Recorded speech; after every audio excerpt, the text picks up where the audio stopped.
All I had was Niagara's bat, sticky with my own blood.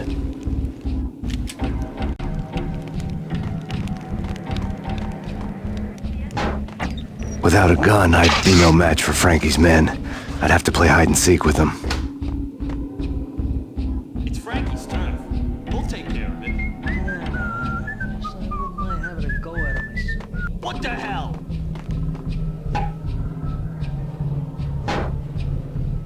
It's Payne! All day! What the?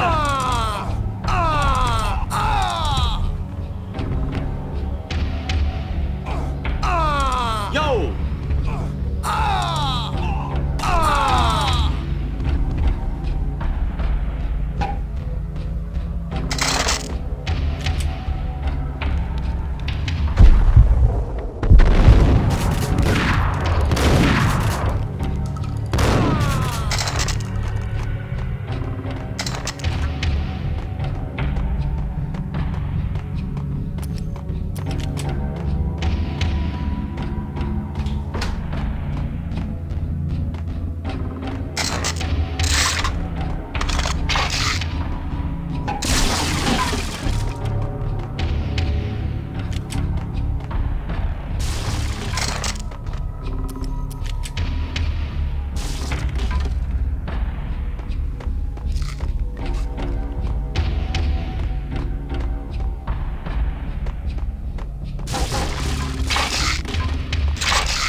Another newspaper caption for a murder scene.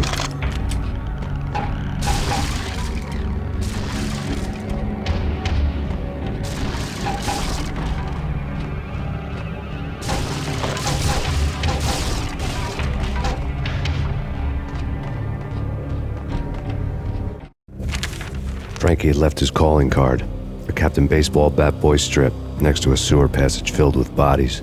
You'd better not mess with Captain Baseball Bat Boy. Even my archenemy, Bicycle Helmet Girl, swoons at the sight of me. Aha! There were enough corpses to put a mass murderer to shame.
Things were fast going from bad to worse. The men in blue had come and gone. They had decorated the place with chalk outlines and tied it together with yellow tape. The cops who had stayed behind were dead. Frankie, his boys, and I had the place all for ourselves.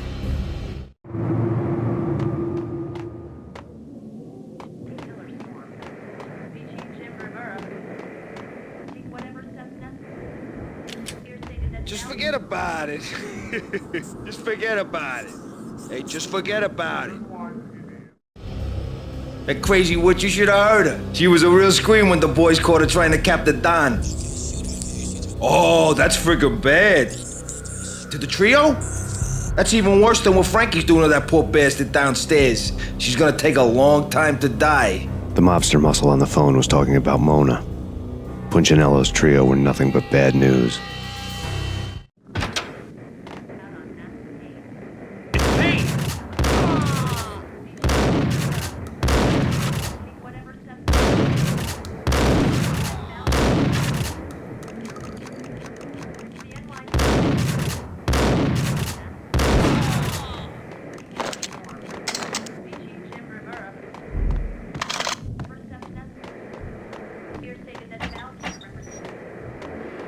More evidence that Punchinello didn't like me much. The fact remains that all the victims so far identified in the Ragnarok shooting have been known criminals, many of whom had large doses of V in their blood. Reliable sources say that Max Payne was also among those killed, although no body has been recovered at this time. Reliable sources.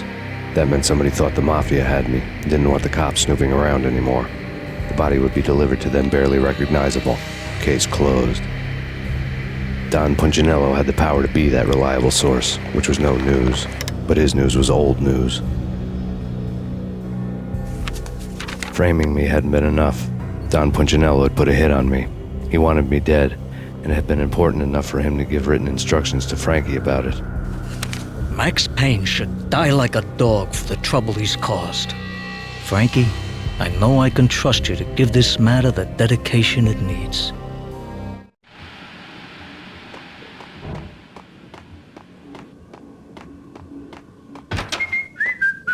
Hey!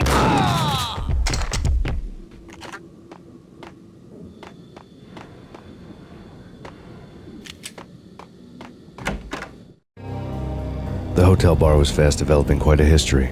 True to his words, Frankie was there, having a beer. Jesus Christ. How the hell did you get loose? Got bored waiting. Thought, what the hell, we could just as well finish this here.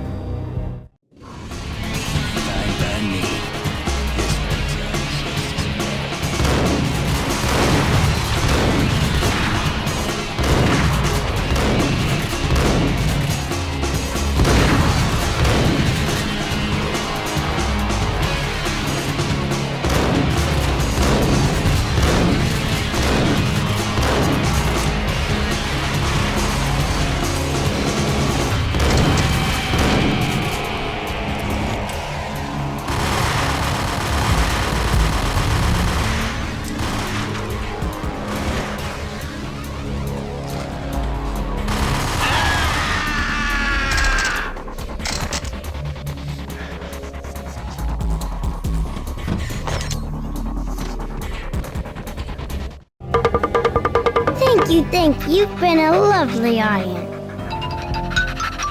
Had enough? I don't play with girls anyway. Unfair! I spotted the tail as soon as I left the hotel. A big black Mercedes. I'd seen the car before. That time it had heralded impressive explosions. Vladimir was back. Bang! You're dead, Max Payne. I might have laughed if I remembered how. What's this supposed to be? Cops and robbers? Look, you want something with me? Get in line. Peace, man. Relax. You know you are a real news item, armed and dangerous. I am going to make you an offer you can't refuse. I've always wanted to say that. It's a bum rap. I've been framed. That's a moot point. Whatever you did or did not do, I'm sure you had good reason for doing it. Want to hear me out? I'm listening.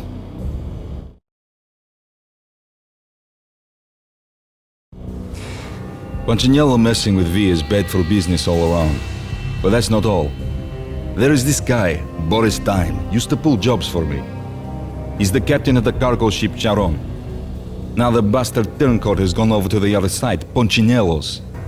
The ship's loaded with high-res hardware, guns, my business. If Punchinello gets hold of that cargo, he's won and I have lost. And you'll have your work cut out for you. If you want to get to Punchinello, you will need heavy-duty persuaders. I am just the man to get them for you. Change the ship back under my flag, maybe pop 2 in the traitor Dime's head while you're at it. You'll get enough guns to start the apocalypse. You in or out? Let's get this show on the road. Vladimir was one of those old-time bad guys with honor and morals, which made him almost one of the good guys. None of us was a saint. The Brooklyn riverfront was a maze of rusty containers, sharp-boned cranes looming up from the snowstorm. On a night like this, you couldn't help but think of the dark army of dead men sleeping with the fishes, cement shoes in line. No Minotaur lurked in this labyrinth, but somewhere out there, on the clanking deck of his cargo freighter, the skipper of the Chiron was waiting, like the ferryman of the river Styx.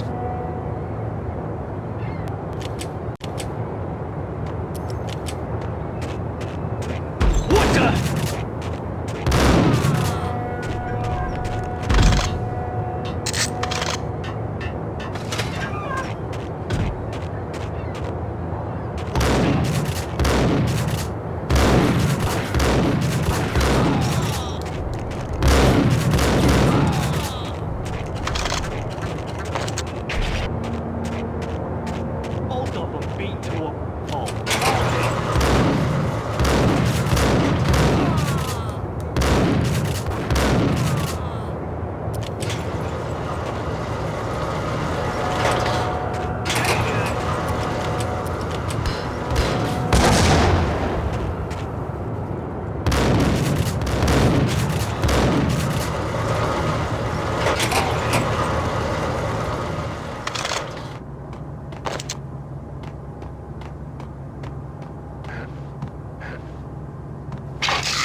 I doubted the letter was a receipt.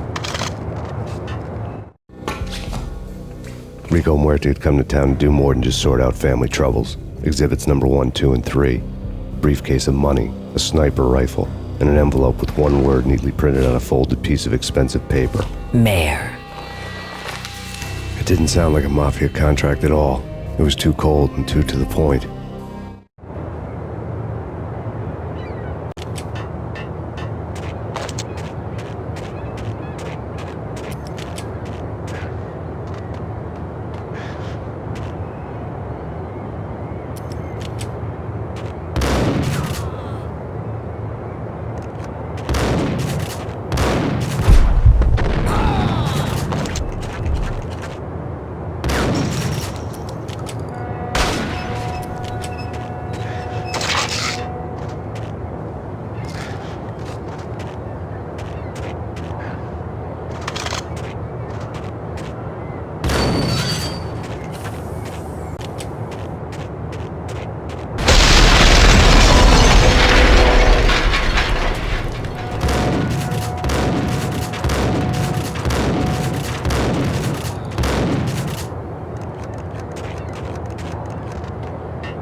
I had found Boris Dime's ship.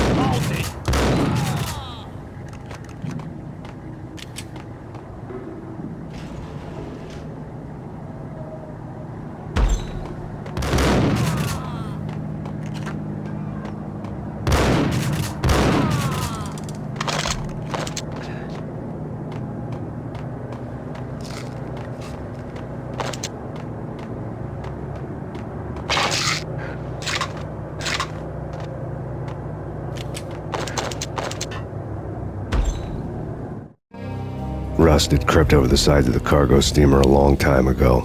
Boris Dime would be on board. I'd have to smoke half of his crew to even get near the gangplank.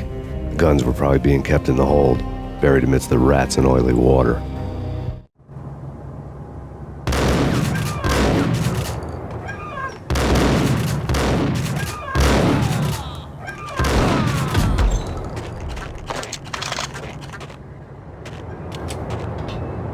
What the hell?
Angie, tell me, how much did Dime cost you? I bet it was more than his name. Max Payne, Right the first time. you're dead, punk. You sure you're not confusing me with Boris here? But you are right, of course. Pretty soon we should get together and have a talk. You son of a... Pissing Punchinello off was a dangerous game, but when people get mad, they make mistakes. I should know. That's where I wanted Punchinello, mad enough to trip over his own feet, preferably into a grave.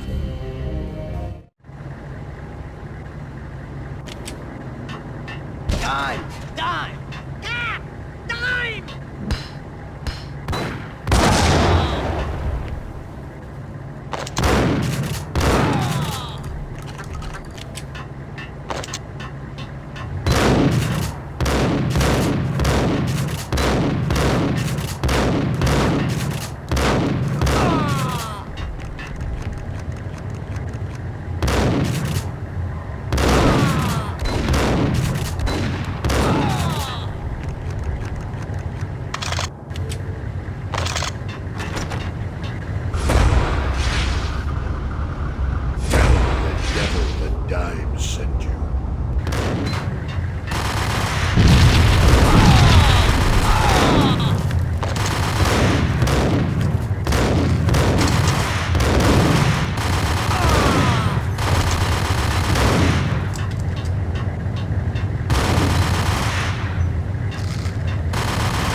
to handle yourself. Anybody who says different is calling me a liar. Vladimir here. Collect all the guns and ammo you want. Meet me on the bridge afterwards.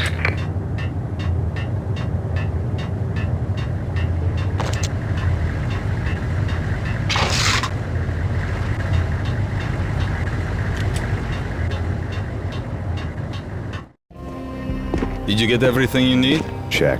I owe you. Anything you need. This is my solo. When I'm through, Punchinello won't be anybody's problem anymore. Clear as vodka. But anytime you get between a rock and a hard place, just whistle. This could be the beginning of a beautiful friendship. You really get a bang out of this big-time gangster act, don't you?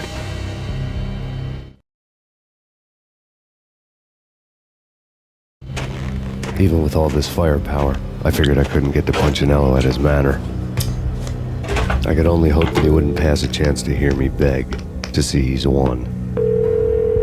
This is Max Payne. I want to cut a deal.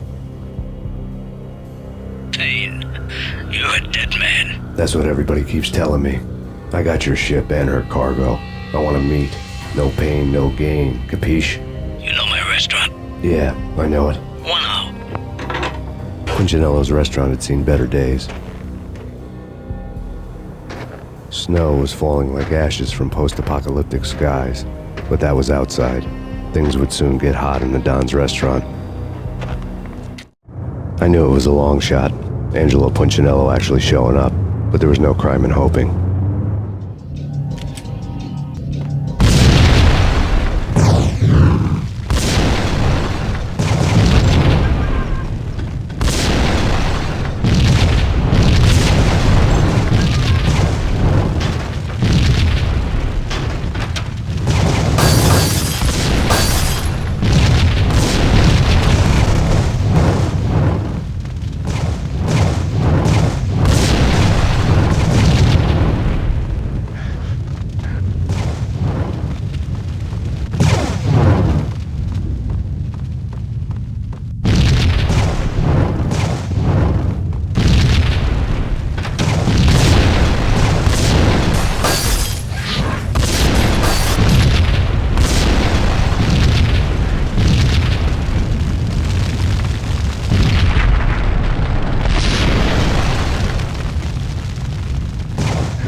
Punchinello was burning to get me.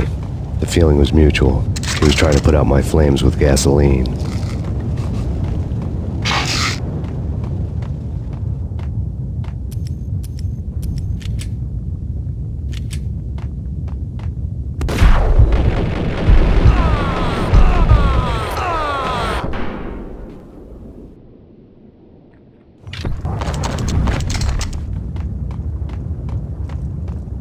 The mobsters have been guarding a real treasure, the way out of this disco inferno. There he is!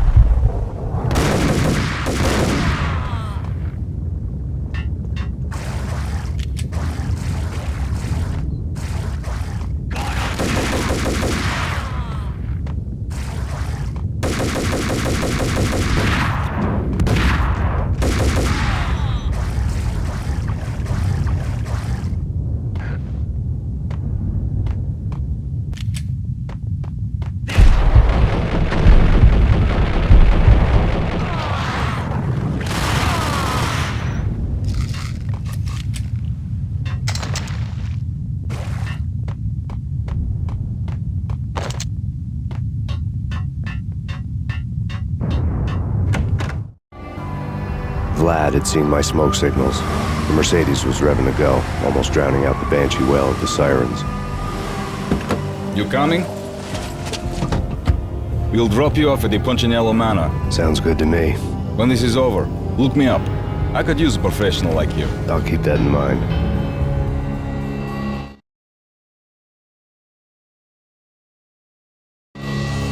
The night groaned with cold. The garden lights flickered nervously.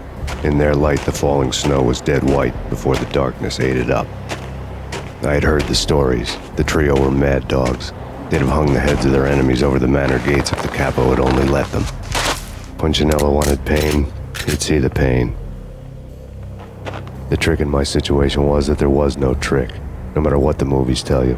No rules, no secret mantra, no roadmap. It wasn't about how smart or how good you were. It was chaos and luck, and anyone who thought different was a fool. All you could do was to hang on madly, as long and as hard as you could. Someone had graciously left the back door open for me and killed the guards. My money was on Mona. I knew the trio would be standing between me and Punchinello. I had read their rap sheets, thick as phone books. No one would be walking out of here alive.